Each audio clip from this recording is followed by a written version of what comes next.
Since the 1800s, human activities have been the main cause of climate change due to many factors that will be discussed today. On this episode of Let's Talk, we'll be looking at the impact of climate change as it affects every phase of human living. My name is Olujoke Mosako with the topic climate change. Mr. Victor Balogun, monitoring and evaluation agribusiness expert, is my guest. A very big hello to you and thanks for watching. Before we delve into the program proper, I would like to remind you to please subscribe to our YouTube channel and follow us on all of our social media platforms. Until then, let's enjoy the ride with me.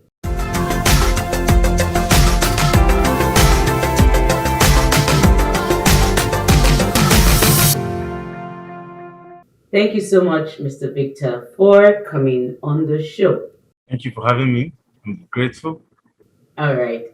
How would you explain climate change? Climate change is the resultant effect of our collective efforts as occupants of the planet, ranging from pollution from industries to even bush burning to ozone. So all of this culminates to depletion of the ozone layer, and the aftermath is a change in climate, and it has resultant effects on agriculture, on the economy, and businesses all over the world.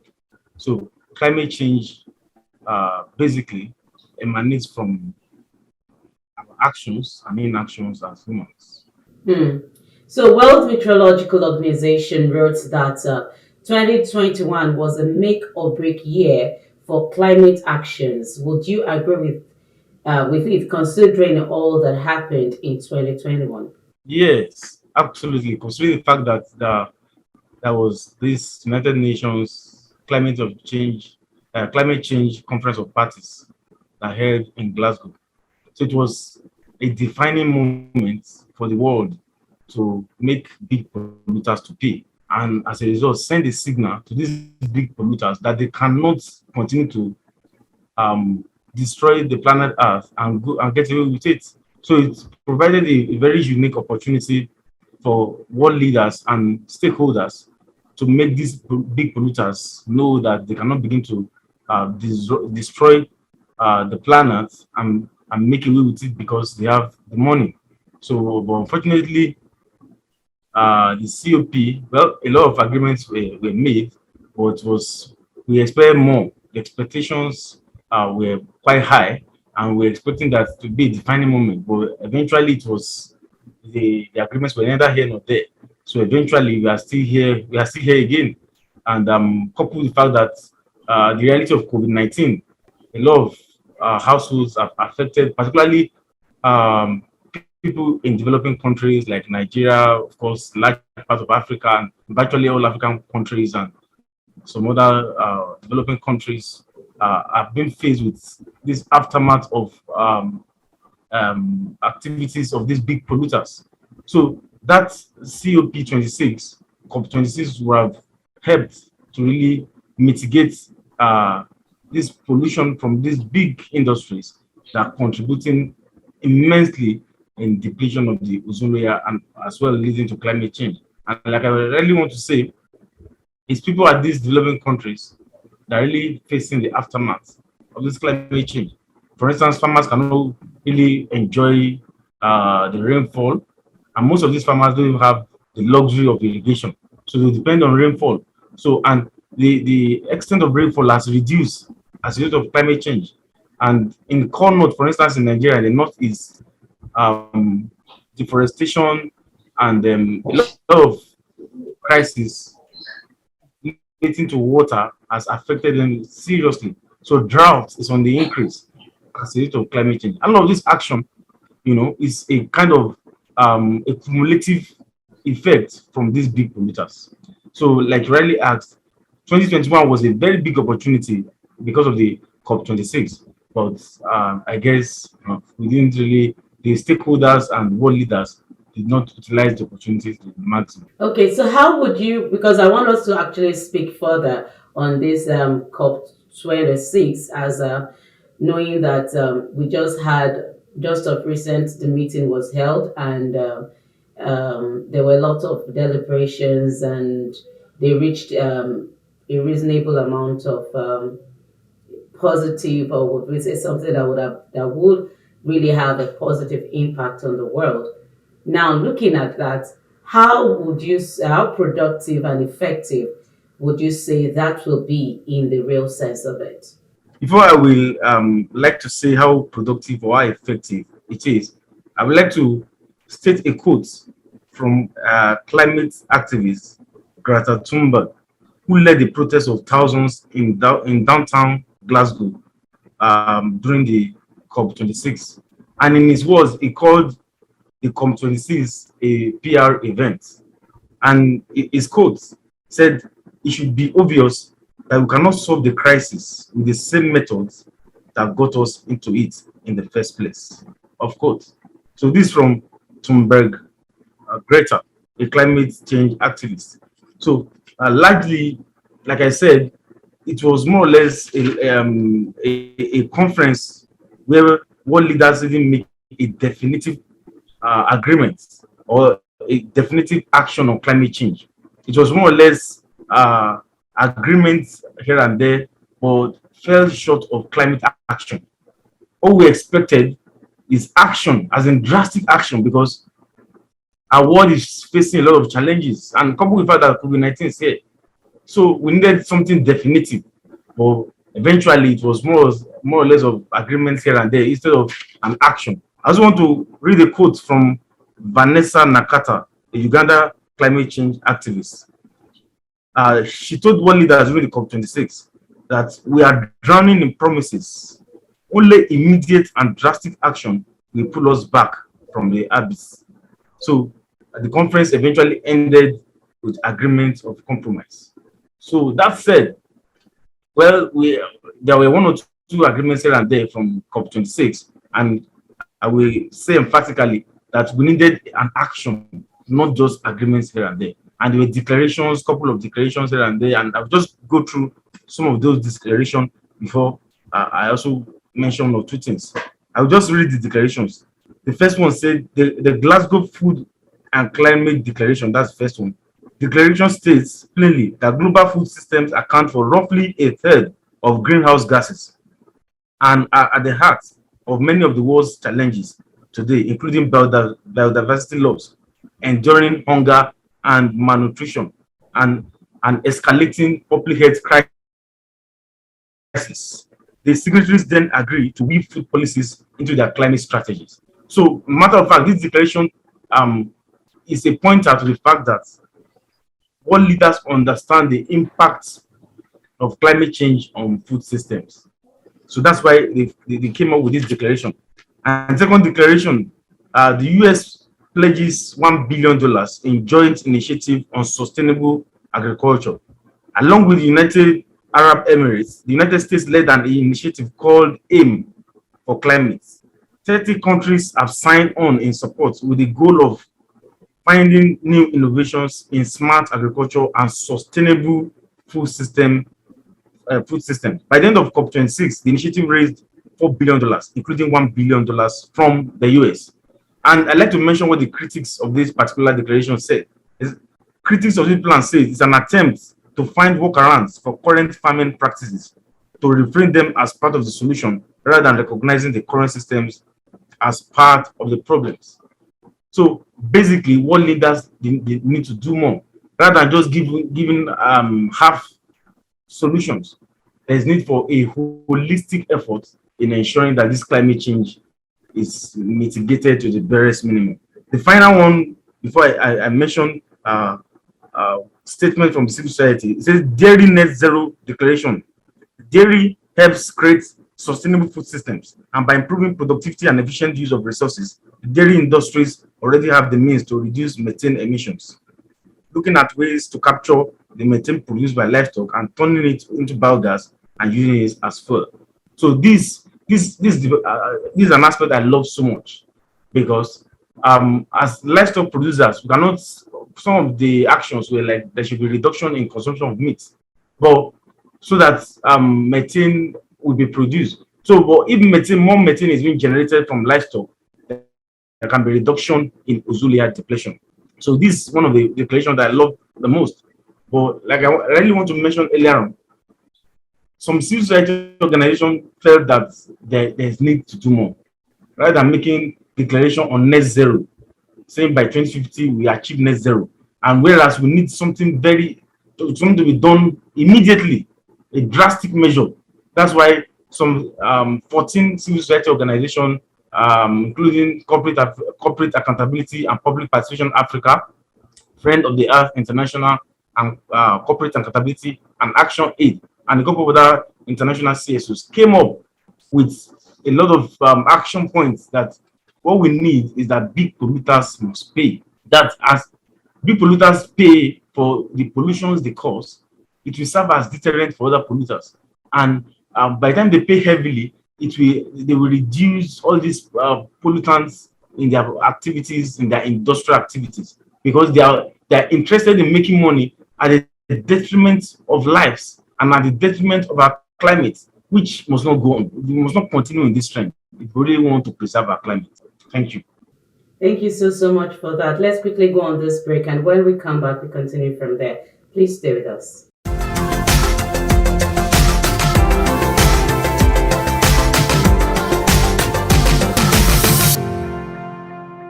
Hi everyone, my name is Essay and I'm here to talk to you about Let's Talk.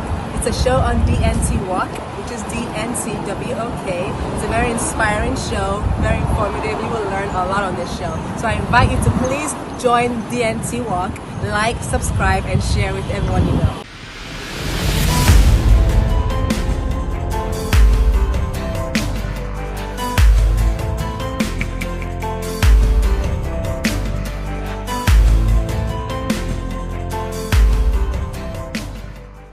The program is Let's Talk, and we've been discussing climate change.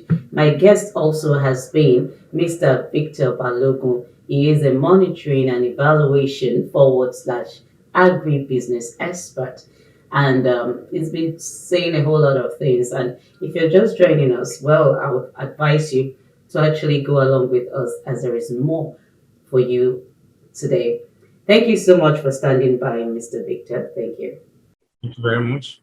Now, moving forward, what are the long-term effects of climate change and how is it in agriculture? Yeah, before I go to that particular question, I just want to mention some key achievements around COP26, because this particular conference will go a long way in helping us to really solve the challenges from climate change, because there is one that we hold in 2022 in Egypt. So the more we hold world leaders accountable, the better for us. So, but there are some key achievements around COP26, which include the following: delivering climate-friendly cooling, reducing methane emissions, calling for more ambition, boosting nature-based solutions, ending deforestation, and protecting peatlands and ecosystems. So these were some of the key achievements from the declarations made at COP26. Like I rightly mentioned before we went on the short break, that some civil society organizations came up with an action called liability roadmap.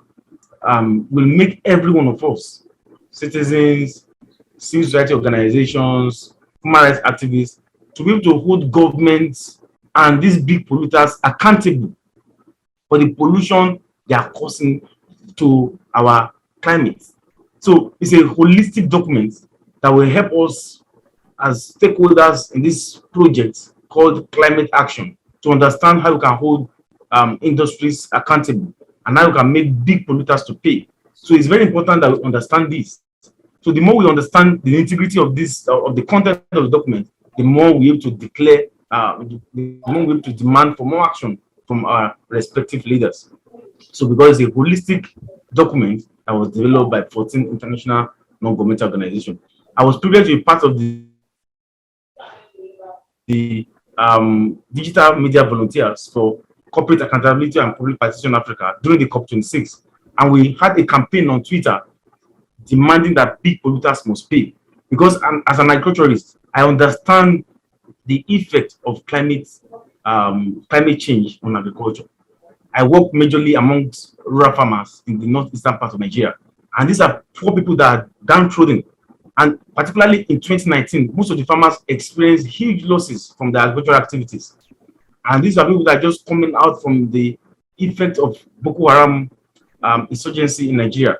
And we are trying to encourage them to build a form of resilience. So through agriculture. And as they went into farming, climate change came in and rendered all their efforts almost useless because rain stopped in the middle of the farming season. And most of their crops didn't reach maturity. So that's one of the impact of climate change. And these have resulted effect in increasing the rate of hunger in Nigeria, for instance, in the northeast. So because these are farmers and they rely on proceeds from their farms, it's going to consume all of us if we don't take proactive steps and if we don't demand for action from our leaders. Thank you. Okay, so how can we help protect our planet from breaking down, not leaving out the animal kingdom? Like I rightly mentioned, I will still link my response to this issue of liability roadmap because it's a roadmap that can really that every one of us can engage, even the rural dwellers can engage with it. And what does that really imply? Is to make big polluters to pay. We don't want net zero because what most of these big polluters are canvassing is net zero by 2050, which the COP26 did not really hammer on. They just made some agreements here and there and a lot of compromise here and there. But is that big polluters must pay? Big polluters must pay. If they pay, it will serve as deterrent to that polluters not to do such. And it's by that we can preserve the animal kingdom. It's by that the economy can be enhanced and people in developing countries can live, can enjoy their livelihood. And basically, I just mentioned a couple of things. That is a global call to action to make big polluters pay that can really help us to mitigate the challenges of climate change. Number one, polluters are fueling the climate crisis while raking in vast profits. These big polluters, oil companies, they are making a lot of money and they are the one causing this climate change. They are the big polluters. Of course, there are other effects, maybe from households like bush burning, deforestation, but we cannot compare the resultant effects to what is emanating from these big industries, these big agricultural industries and these big oil companies. So secondly, polluters should be held liable and pay for the damage they knowingly cause. These big polluters that I refer to them, they know that what the aftermath of their production process results into big pollution, and is the cumulative effects of this big pollution that leads to climate change. So if we really want to tackle or to nip this climate change at the board, then we need to be more proactive in holding big polluters accountable. Then thirdly, the road, like I mentioned, there's a liability roadmap, which is a two-page document. This roadmap shows decision makers and movements how to use a variety of tools at the local, national, and global levels to hold big polluters liable. So we must do this to ensure that our world is safe. Thank you. Thank you so much. If I may ask, do you have any final word before we round it up? I'd like to encourage my listeners all over the world to be more proactive in understanding issues around climate change. Because if we don't take action, our inaction will consume us. So I want to encourage us that we should hold big polluters liable to the pollution they cause. We should, there's a lot of resources that we can read up at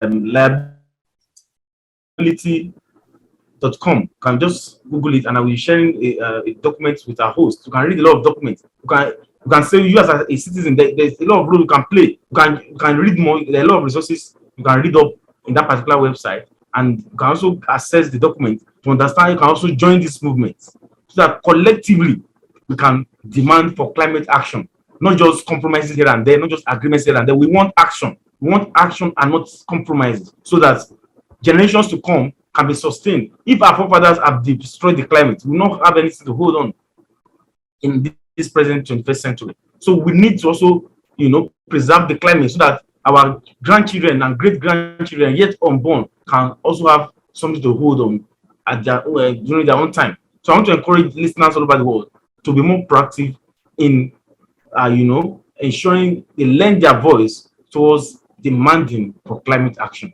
Thank you. Thank you so much for this wonderful time with you.